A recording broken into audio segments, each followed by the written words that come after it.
Aleluia, glória a Deus. Cumprimento os irmãos com a paz do nosso Senhor Jesus, amém? Cumprimento aqueles que estão em casa, a paz e a graça do nosso Senhor e Salvador Jesus Cristo seja sobre o seu lar, sobre a tua família, sobre a tua vida, em nome de Jesus. Nós estamos na campanha Provisão. Quem aqui crê na provisão de Deus? Glória a Deus. Obrigada, Jesus te abençoe. Lá em 1 Reis 17:4, abra comigo a Bíblia de vocês. Enquanto vocês estão abrindo aí,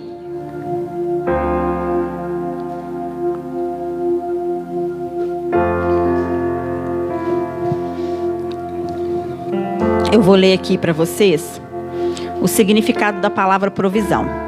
Provisão é a ação de prover, de abastecer com o necessário, abastecimento, produtos alimentícios necessários ao sustento de uma pessoa, comunidade ou uma família, durante um período de um tempo. É uma reserva. Amém? Então vamos lá, em 1 Reis 17:4, diz assim a palavra do Senhor: beberás da torrente e ordenei aos corvos que ali mesmo te sustentem. Por enquanto só até aqui, amém? Essa passagem fala sobre uma ordem que Deus deu para o profeta Elias. O profeta Elias, ele profetizou ali que durante algum tempo o povo ficaria ali sem água. Eles viveriam ali uma seca até que da boca dele ouvisse ao contrário. Por que que ele fez? Por que que Deus ordenou ele a profetizar contra aquele povo? O povo estava sob o governo do rei Acabe. Rei Acabe foi um rei que entristeceu muito o coração do Senhor. Já vinha de uma linhagem de reis, já havia de uma, ele foi... Os antecessores a ele, os reis que antecederam o rei Acabe, já eram reis que já estavam entristecendo o coração de Deus. E aí nisso foram morrendo, vai trocando, vem outros. Mas o rei Acabe, ele entristeceu muito o coração de Deus. Ele fez muita coisa errada, ele desobedeceu muito. E entre as desobediências, uma das coisas que ele fez que muito entristeceu a Deus, ele casou com Jezabel. Eu acho que todo mundo aqui já ouviu falar dessa mulher, né? Às vezes a gente fala sem até saber quem era ela. Jezabel, ela era uma mulher que ela idolatrava a Baal. E ela tinha um grande poder de convencimento. Ela levou não só o rei Acabe, e através dele, a nação, que era a nação que se falava que era povo de Deus, a nação de Israel, a adorar esse Deus por muito tempo. E nós sabemos que isso para Deus é um grande pecado. Um grande pecado não, né, gente? Vamos corrigir que não tem pecadinho, pecadão, mas é pecado. E uma coisa que Deus não divide é a glória dele com ninguém. E Deus, ele é bem claro quando ele diz: não adorarás outros deuses. Ele não divide a glória dele e ele nos fez com um propósito: adorar a ele sobre todas as coisas. Então toda a glória nós devemos dar somente ao Senhor Deus. Porém Jezabel, com poder de convencimento, convenceu o rei Acabe, que convenceu vários homens e mulheres a se desvincularem ali daquela ordem que Deus deu e a adorar este outro Deus. Eles prestavam sacrifícios a esse outro Deus. E Deus, ele estava muito entristecido com aquela situação. E ele está virado. E Deus, gente, ele se ira. Uma vez uma pessoa me perguntou assim: você acha mesmo que Deus, ele mata alguém? Eu falei: eu não só acho, como eu tenho certeza. E a Bíblia me relata isso durante muitas histórias. Deus, ele é amor, mas ele também é justiça. Ele nos fez com o propósito de adorar a ele. E quando nós saímos da presença dele e buscamos outro lado, e pior do que isso, levamos outras pessoas a pecar através do nosso pecado, porque ele fala: ai daquele que desvincular os meus pequeninos, né? Que distorcer os meus pequeninos, ai daqueles que machucarem os meus pequeninos. Ele fala, ai daquele que se tornar pedra de tropeço. Ai é o quê? É algo de dor. O que significa isso? Ele fala ai por quê? Porque ele vai pesar a ira dele sobre essa pessoa. E dessa forma, Deus fez. Só que a justiça de Deus ela é diferente da nossa. Porque Deus, Ele não é como a gente, porque nós queremos justiça sim, vendo algo de ruim na vida da outra pessoa. Deus, por mais que Ele é justo, Ele ainda dá muitas oportunidades da gente se consertar. Porque o que Ele realmente quer de nós é o arrependimento. E não foi diferente com aquele povo. Entanto que Deus falou com o profeta, olha, vai lá. Fala. Vai lá, fala contra aquele povo. Fala com aquele povo que estão no caminho errado. Fala com eles que se eles não consertarem, que vai acontecer uma seca ali. E que aquilo só vai melhorar quando eles tomarem posição e voltarem a me obedecer. E aí Elias era um homem obediente ao Senhor.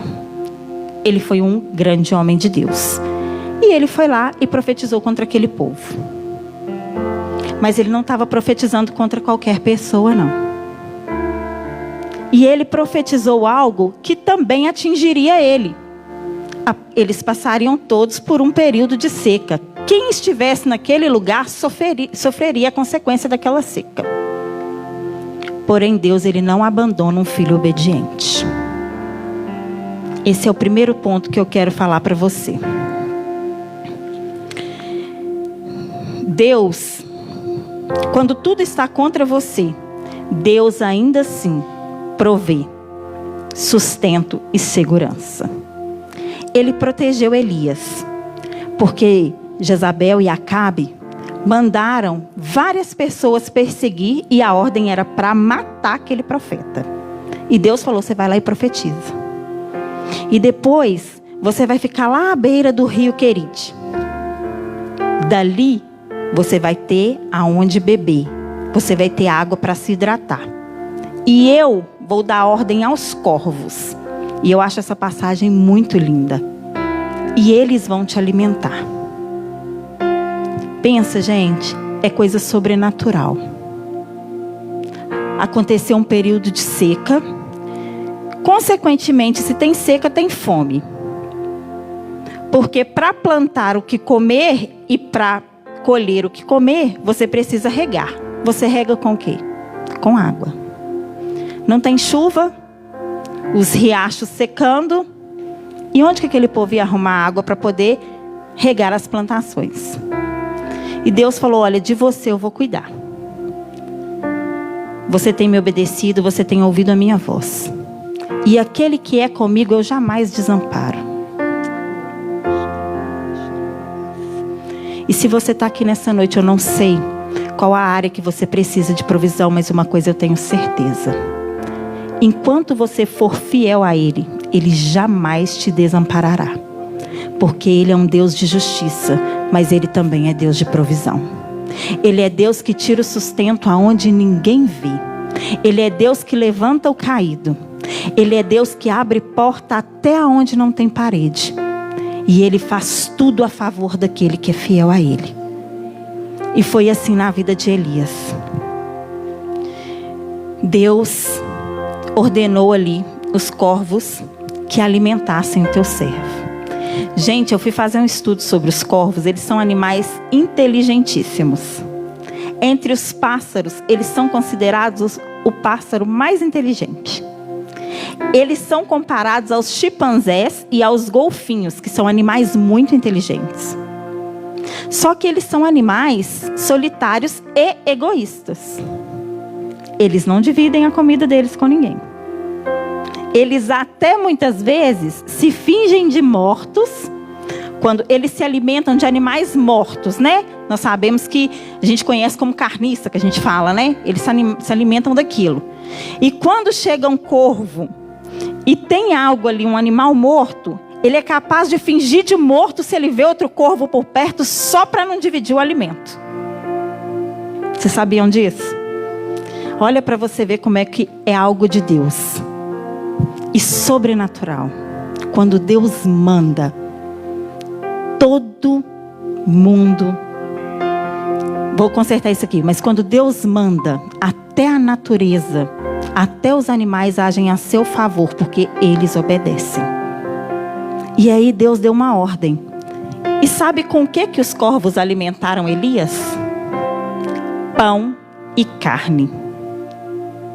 Olha para você ver, era o alimento dele. Carne é o quê? A gente tira a carne da onde? De um animal morto, não é? E eles iam 2 vezes por dia, durante todos os dias em que ele passou ali na beirada do rio, para levar o alimento, como Deus havia ordenado. O que eu quero dizer para você é que muitas vezes você não vê saída e você não sabe de onde você vai tirar o seu sustento. Mas permaneça firme, fiel ao Senhor, porque se assim for, Ele move o impossível ao seu favor. Porque a palavra do Senhor diz que todas as coisas, todas, não são algumas, todas são possíveis ao que crê. Lá em Marcos 9:23, Deus declara isso. Mas todas as coisas são possíveis ao que crê. É necessário ter fé. É necessário crer que Ele existe. E é necessário que Ele é poderoso para prover aquilo que te falta. Se você tiver certeza disso, eu creio que essa campanha vai transformar a sua vida. Mas para isso você precisa crer na provisão que vem do céu, na provisão que vem da parte do Senhor. Muitas vezes acontece algo na vida da gente e a gente já se desespera. A gente já fica angustiado, deprimido, sem saber o que fazer. E se você se encontra assim nessa noite, eu vou te dar uma dica. Se você está desesperado, se você não sabe o que fazer, se você anda angustiado, deprimido, porque tem algo que te aflige e você não vê saída, se entrega ao Senhor. Fecha a porta do seu quarto e ora, que Ele te ouve em secreto. Expõe para Ele: Deus, eu necessito disso.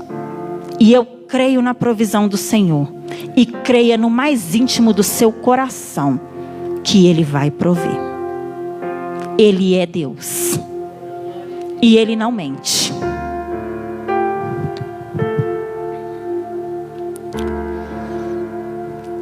Passou um tempo ali. Elias foi alimentado pelos corvos e tomando água do rio. Mas não chovia. O que aconteceu com aquele rio? Secou. Foi passando o tempo, os dias quentes. E quando passou, e quando secou o rio, Deus continuou sendo o amparo de Elias. Sabe por quê? Porque Deus, Ele não te abandona nem no período da seca. Se Ele disse que está com você, como Ele disse, eu tenho certeza, desde quando você se entregou para Ele, Ele disse: eu sou contigo. Ele te pega pela mão, te guia pelo caminho, e por onde você passar, Ele vai enviar a provisão. E quando o local que você estiver escasso, Ele vai te falar: olha, filho, eu continuo contigo.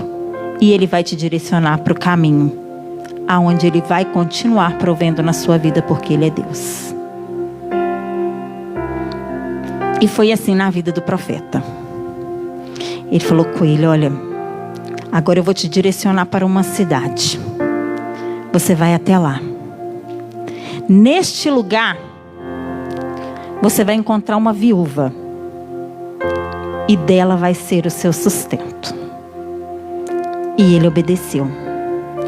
A palavra do Senhor fala algo muito lindo. Deus, Ele cuida até dos lírios do campo. E eles vestem as mais belas vestes que nem Salomão vestiu, diz a palavra. E se Deus cuida dos lírios no campo, que servem para quando secos serem lançados no fogo, o que Ele não vai fazer pela mim e pela sua vida? Que além de criatura, Ele nos deu o direito de filhos. Os lírios são criatura. Deus criou a natureza. Você é filho.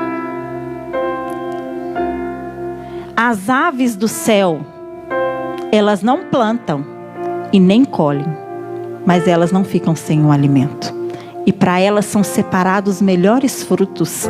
Se não me engano, o pastor Vanderlei que já disse isso aqui algumas vezes, que os frutos mais altos, que é aquele mais bonito que você taca a pedra e o fruto não cai de jeito nenhum, é aquele lá que o pássaro come. E ele plantou? Não. Mas isso é o cuidado de Deus. E aí a Bíblia diz que se Deus cuida assim dos lírios e dos pássaros, o que Ele não vai fazer na sua vida, meu irmão? O que Ele não vai fazer na sua vida, minha irmã? O segredo é confiar. Não adianta se desesperar. Lá em Mateus 6:25 diz assim, ó.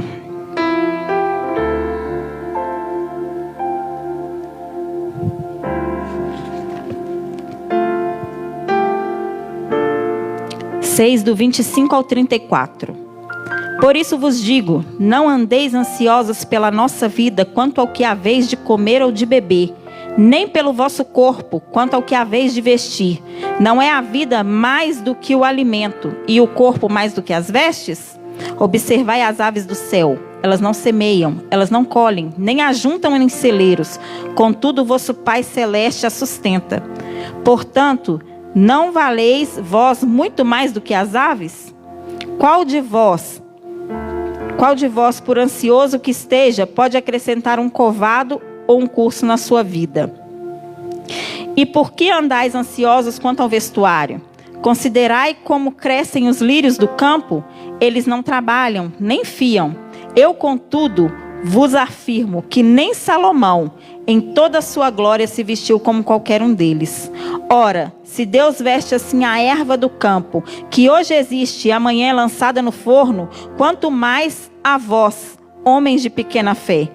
Quanto não vos inquieteis dizendo, o que comeremos, ou o que beberemos, ou com que nos vestiremos? Porque os gentios é que procuram todas essas coisas, pois vosso Pai Celeste sabe que necessitais de todas elas. Buscai, pois, em primeiro lugar o reino de Deus e a sua justiça, e todas essas coisas vos serão acrescentadas. Portanto, não vos inquieteis com o dia de amanhã, pois o amanhã terá os cuidados. Basta ao dia o seu próprio mal. Sabe o que me chamou a atenção nessa palavra? Eu imagino lá Elias, dia após dia, do lado daquele riacho secando. Ele viu que aquilo estava secando. O abastecimento está acabando. O corvo vem cá e traz o alimento, mas e a água? Sendo que o corpo humano necessita mais de água para sobreviver do que do alimento. O alimento você ainda suporta ficar sem ele durante um tempo, a água durante um tempo menor do que a água. O seu corpo necessita de água para sobreviver, para se hidratar, senão ele ia morrer ali. E ele via aquele riacho secando. Ele via que a água estava acabando. E ao contrário, eu vou falar de mim porque eu acho que isso só acontece comigo. Acho que só eu que sou assim. Acho que você não deve ser, não. Em nome de Jesus. Ao contrário de mim, que ficaria ali, ai meu Deus, essa água está secando. O senhor está vendo isso? Eu tenho certeza que o senhor está vendo esse negócio que ia acontecer? Como que vai ser amanhã? Ele confiou. Ele esperou. Porque ele confiava na palavra do Senhor. Que a palavra diz assim, que a cada dia cabe o seu mal. Viva o hoje, que se Deus proveu o sustento hoje, amanhã também Ele vai providenciar. Ele é Deus para fazer. Se Ele tirou ele do ambiente de perigo, se Ele sustentou ele até aquele momento, por que naquele momento Ele abandonaria? Agora eu e você muitas vezes, o patrão chega e fala assim aqui, ó. Não dá mais, o negócio está difícil, assina seu aviso. Você vai cumprir 30 dias, você já desespera. Nossa Deus, como é que eu vou pagar a conta do mês que vem? Sendo que você ainda vai ter o acerto. Nenhum acerto você pegou. Você já está desesperado. E como é que eu vou vestir? E eu tinha uma roupa assim combinada, que eu já estava olhando na vitrine que eu tinha que comprar. E lá dentro da minha casa vai faltar o alimento. Deixa eu te falar uma coisa. O aviso que chega na sua mão, a porta de emprego que fecha na sua vida, não diminui o Deus que você serve. Ele é poderoso para fazer infinitamente mais. Às vezes a porta que se fecha aqui é apenas o começo da porta muito melhor que Ele tem ali na frente. E você já se desesperou. E você já se inquietou. Às vezes faltou algo dentro da sua casa hoje. Mas Deus, Ele conhece. Se é necessidade, eu creio que você pode chegar do culto e alguém bater lá na sua porta e falar: olha aqui, irmão, Deus mandou te dar isso, eu não sei porquê. Ele é Deus para fazer. Mas para isso você precisa crer. Muitas vezes a notícia nem é o acontecimento, já te abala. O pensar que algo vai acontecer já tira sua paz.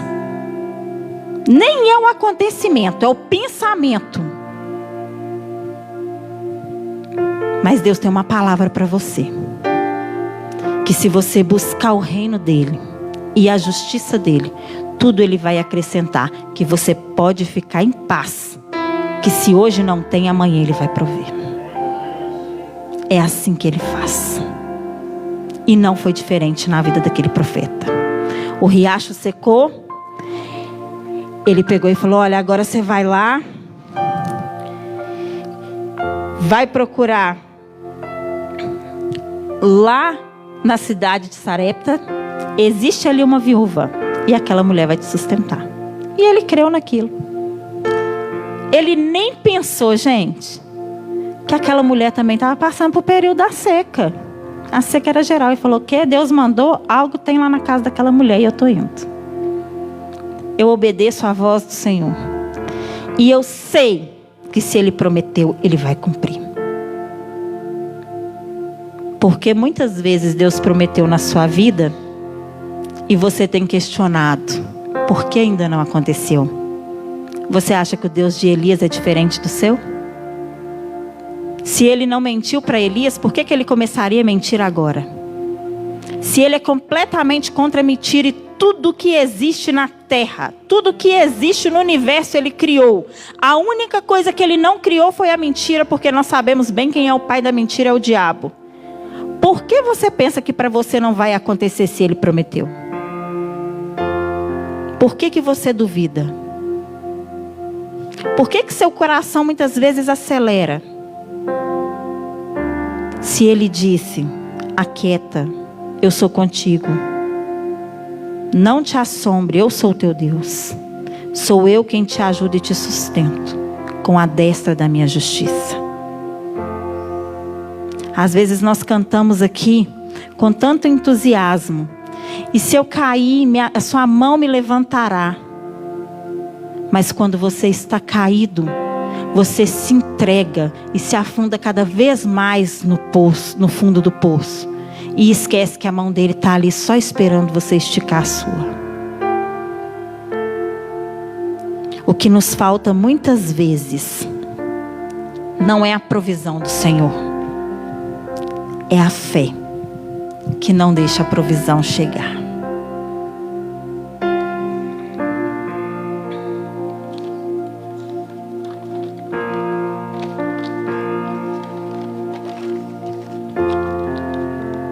E ali Elias foi ao encontro daquela viúva. Só que aquela viúva também estava passando uma situação difícil. Ela estava vivendo um momento de escassez. E aqui nesse terceiro tópico, sabe o que eu quero dizer para você? O período de escassez não é o fim. O período de escassez é o momento do milagre chegar. Quando Elias encontrou aquela viúva, ele falou com ela. Ela estava ali tirando água do poço. E ele falou: olha, tira um pouquinho dessa água aí para mim. Aí ela voltou para tirar a água. Ele falou: ah, traz para mim também algo de comer. Aí ela pegou e falou: olha, homem, eu não tenho o que te oferecer. Não hoje. Na minha casa tem um pouquinho de farinha e de azeite. Eu estou pegando aqui esses gravetos. Eu vou assar um bolo e vou comer e vou dar ao meu filho. E é tudo que nós temos. E nós vamos comer e morrer. Muitas vezes, quando o período de escassez chega, junto com ele chega e ele afasta a esperança. A escassez entra, a esperança vai embora. E aquela mulher estava vivendo daquele jeito. Ela falou: olha, aqui é o fim. Não tenho mais o que fazer. Eu vou comer, vou dar meu filho, nós vamos morrer. Muitas vezes, quando o problema ou a aflição bate na sua porta, você pensa exatamente como aquela mulher: agora é o fim. Eu não aguento mais.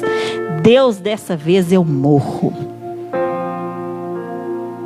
Deus, Ele conhece os seus limites. E Ele jamais te daria um fardo maior do que aquele que você aguenta. Se Ele te deu, Ele vai te dar força para sustentar. Fica firme, porque não existe prova e nem luta maior do que o Deus que você serve.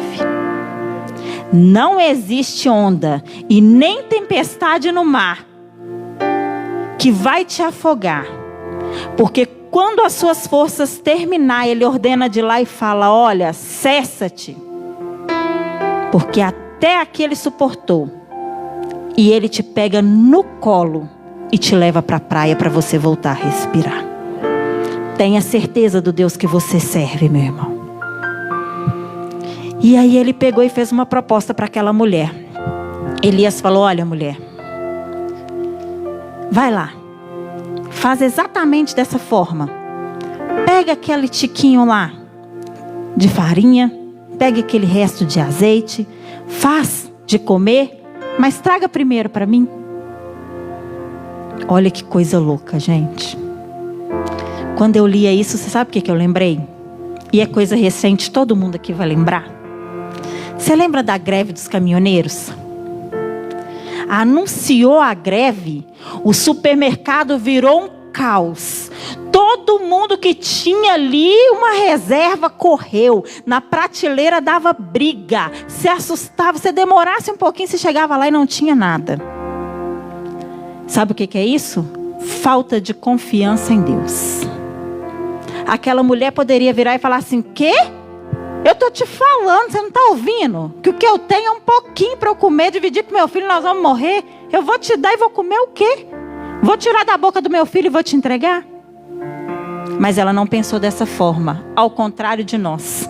Pensamento egoísta. Aquele que só olha para o seu próprio umbigo. Quando anunciaram a pandemia não foi diferente não. Muitos supermercados você não estava achando alimento. E você acha que alguém está vindo ali buscar alimento para doar? Não. Para estocar dentro de casa com medo de faltar. E glória a Deus por aqueles que tinham. Mas e aqueles que não tinham nenhuma reserva? Que não podia nem esperar o pagamento chegar, que chegasse no supermercado não ia ter nada para ele comer.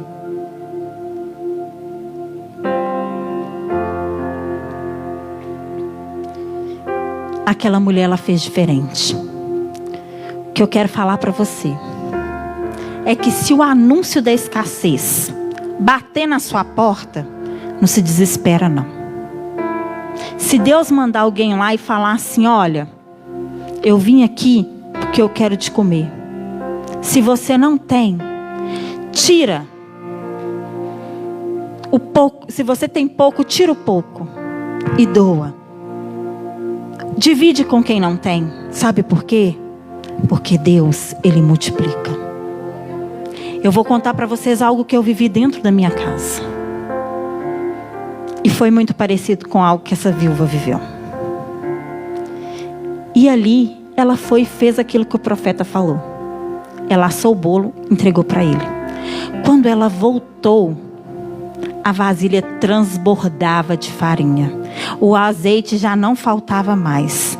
A Bíblia conta que eles tiveram para alimentar ali até enquanto durou aquela seca.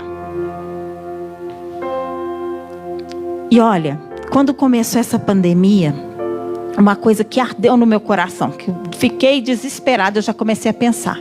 Gente, o povo está perdendo emprego, quem trabalhava, né, tá tudo fechado. E como é que vai fazer com esse povo, gente? Quem nem estava trabalhando e não tem nada dentro de casa vai passar fome. Não vai ter onde comprar, porque de início foi isso. Nós ficamos assustados, porque de início, então, eles chegaram até a cogitar que a gente só ia poder ir no supermercado para comprar o necessário para sobreviver e ir nos hospitais. O resto seria ficar dentro de casa mesmo. E eu falei, gente, quem não tem esse dinheiro? Aí, o pastor Vanderlei convocou a gente aqui, fez uma reunião. Falei, nossa, pastor, nós temos que dar um jeito. Já tem uma demanda de família precisando, como é que nós vamos fazer? Esse povo já não está trabalhando agora que não vai arrumar emprego. E aí a gente começou a se movimentar. Graças à igreja estabelecida neste lugar que Deus levantou. Graças ao pastor que não é egoísta e falou, não, vamos sim, vamos movimentar, vamos arrecadar a cesta. As cestas chegaram, a gente conseguiu ajudar as pessoas. E eu não estava trabalhando nesse período. Eu fui uma das que onde eu trabalhava, não tinha como trabalhar mais, eu fiquei em casa. E eu cheguei a comentar com algumas pessoas, gente, eu vivi isso que essa viúva viveu. Eu doava a cesta, entregava às famílias, e eu ia na minha casa, gente, coisa que não acontece, porque lá em casa, glória a Deus, gasta muito de tudo. Eu tenho um marido abençoado, gente. Se tiver 1 quilo de arroz pronto, é como 1 quilo, tranquilo. E aí eu chegava em casa e tirava. E fazia arroz durante a semana. E eu chegava lá. Eu fico emocionada. A lata não baixava, gente. A lata não baixava. O alimento que estava na lata mantinha ali no mesmo lugar. Eu falava, Deus. E eu tô lá e a gente com a correria do dia a dia fazia. Um dia eu parei e falei, gente, quanto tempo tem que eu não encho essa lata? E quanto tempo tem que ela está pela metade? Sabe o que é isso? O sustento de Deus. Ele faz, gente. Deus, Ele não foi um Deus de milagre só do passado, não. Ele continua fazendo. Sabe por que a gente não vê? Porque a gente às vezes não se apega nos detalhes. Porque a nossa falta de fé não deixa a gente observar o cuidado dele. Se você está aqui, quantos livramentos você não teve no dia de hoje? Você acha mesmo que alguém sai de casa e fala assim, olha, hoje eu vou ali, vou atravessar aquela BR e o carro vai me matar? Não. Não é assim não. Sabe por que não foi você que foi atropelado? Porque Deus cuidou. Deus cuida de você desde o momento que você sai. Eu tenho certeza que teve um dia que o pastor Vanderlei saiu aqui do culto cheio de programações e ia entrar de férias. Ele não saiu daqui. E ele ainda, disse a frase, eu não sei se eu volto. E saiu, que ele não sabia o que aconteceria com ele. Mas eu tenho certeza que ele não programava ser assaltado e sofrer 2 tiros, não. Não era programação. E um daqueles tiros, a probabilidade de matar era 100%. Sabe por que não matou? Porque Deus falou, agora não é hora não, meu servo. E ele colocou a mão na frente, falou, aqui não. É assim que Deus faz, gente. Ele cuida dos detalhes. O problema é que a gente espera sempre algo grande para perceber o cuidado do Senhor. Um dos pastores pregando aqui, eu não vou lembrar qual, contou uma história sobre um rapaz que andou a cavalo, caiu, se machucou. E ele disse assim, chegou em casa e falou, pai, eu tive um livramento. Eu andei de cavalo, tomei um tombo feio e não machuquei nada. E o pai disse: glória a Deus, eu também tive. Eu saí de casa, montei no cavalo, mas eu não caí, eu não me machuquei, porque Deus me guardou. Sabe por que você saiu de casa e nada te aconteceu e agora você está no culto? Porque Deus te guardou. O que eu quero dizer para você é que eu realmente não sei. Você pode falar: pastora Cátia, você não sabe o que passa na minha vida, você não sabe o que eu estou passando, você não sabe o que eu estou sofrendo, você não sabe o que na minha casa está faltando. Realmente eu não sei. Mas eu posso te garantir uma coisa: o dono da provisão sabe. O dono da provisão, ele tem certeza de tudo que acontece na sua vida. E se é de necessidade, pode ter certeza que vai chegar. Seja obediente. Permaneça firme. Não desanima. Foca no alvo. Coloca um sorriso no rosto. Embora o seu coração pode estar cheio de lágrima e dor. Mas creia.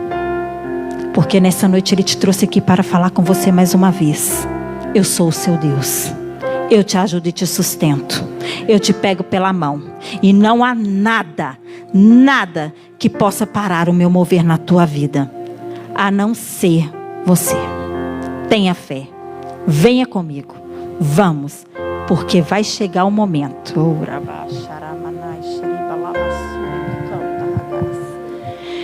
Que você vai pisar em ruas de ouro. Se hoje você não tem nem o que pagar o seu aluguel, Ele é o dono do ouro e da prata. Aonde Ele vai te levar, o chão vai ser de ouro. Pode crer que Ele vai mandar provisão. Ele sabe que você precisa de um teto. Se te falta o alimento, fica firme.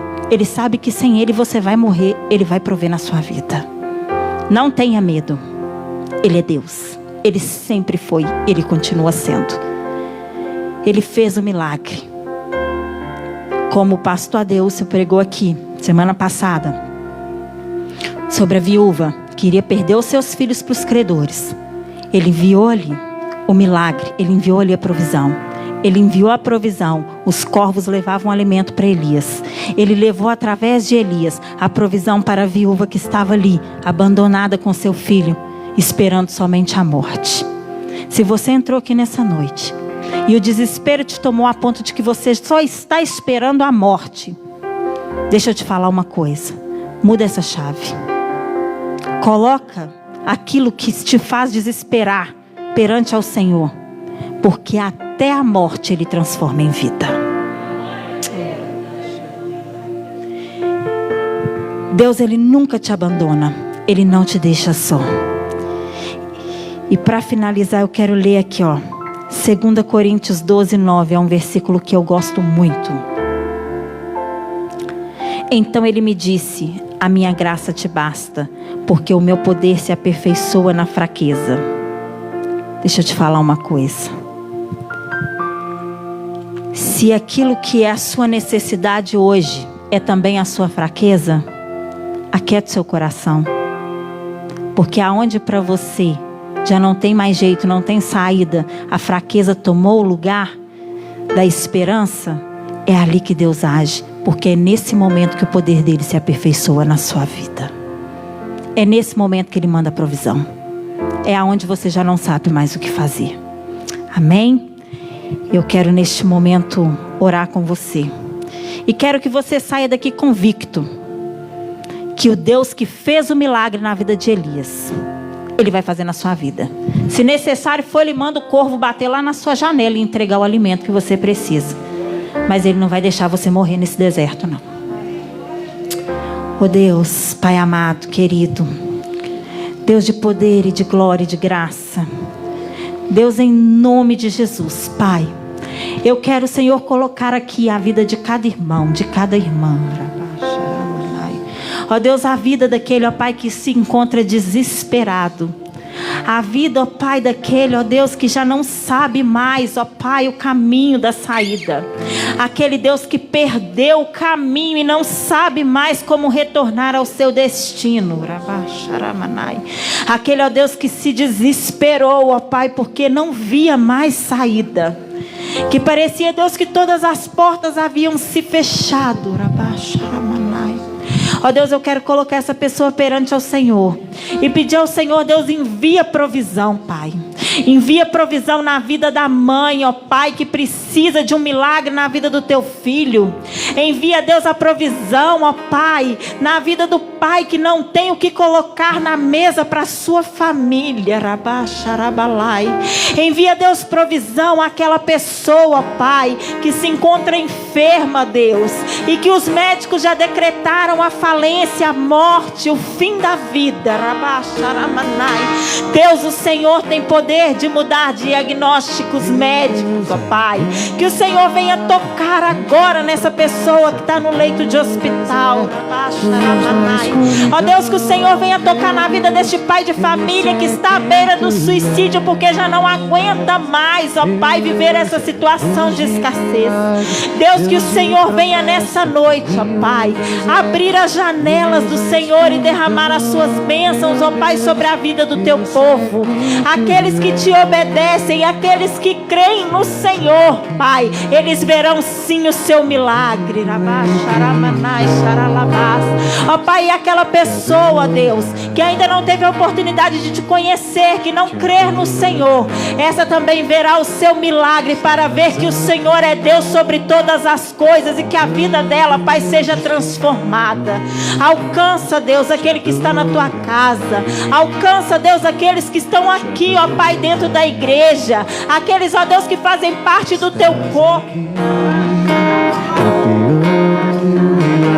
Manda provisão, Pai. Envia, Deus, aquilo, ó Pai, que é de necessidade, que o seu povo, ó Deus, já não tem. Deus, em nome de Jesus, eu saio daqui, Deus, crendo, Senhor, que o milagre que o Senhor fez na vida de Elias, o milagre que o Senhor fez na vida, ó Pai, da viúva, o Senhor também fará na vida de pessoas aqui, ó Pai, nessa noite. Ó Pai, porque nós somos filhos do Senhor. E se o Senhor veste a erva no campo, e se o Senhor alimenta o pássaro, ó Deus, que Ele não planta, o que mais o Senhor fará por nós que somos feitos seus filhos pela graça de Jesus? Ó Deus, o que eu quero te pedir nessa noite é que o Senhor derrame a tua graça sobre a tua igreja, porque a tua palavra diz que a tua graça é o bastante para a nossa sobrevivência. Derrama, Deus, a tua graça sobre nós, ó Pai. Envia a tua provisão, Deus, em nome de Jesus. Amém. Glória a Deus.